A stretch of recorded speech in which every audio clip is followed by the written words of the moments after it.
बिस्मिल्लाहिर्रहमानिर्रहीम। जब कोई शख्स तुम्हें किसी दूसरे शख्स से मंसूब करके रंज देने वाली बात सुनाए तो उसे झड़क दो और कहो कि तुम मुझसे भी बदतर हो कि उसने पसे पुश्त ये बात कही और हमें नहीं सुनाई, लेकिन तुमने सुना दी। जो तुम्हारी गीबत करता है वो तुम्हें फ़ायदा पहुंचाने वाला है कि अपने अच्छे अमाल तुम्हारे नामाए अमाल में दर्ज करा देता है।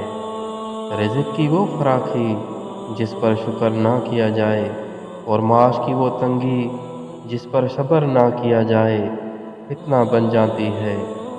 हसद ऐसी बुरी शय है जो ईमान को खोखला और अल्लाह की रहमत से महरूम कर देती है। अक्लमंद पहले दिल से पूछता है फिर मुंह से बोलता है।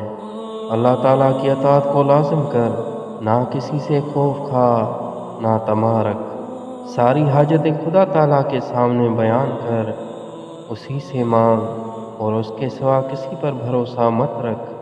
मौत को याद करते रहना नफ्स की तमाम बीमारियों का इलाज है। उस वक्त तक तुम्हारा शुमार अहले इल्म में नहीं हो सकता जब तक तुम में इतराना और गुस्सा करना बाकी है।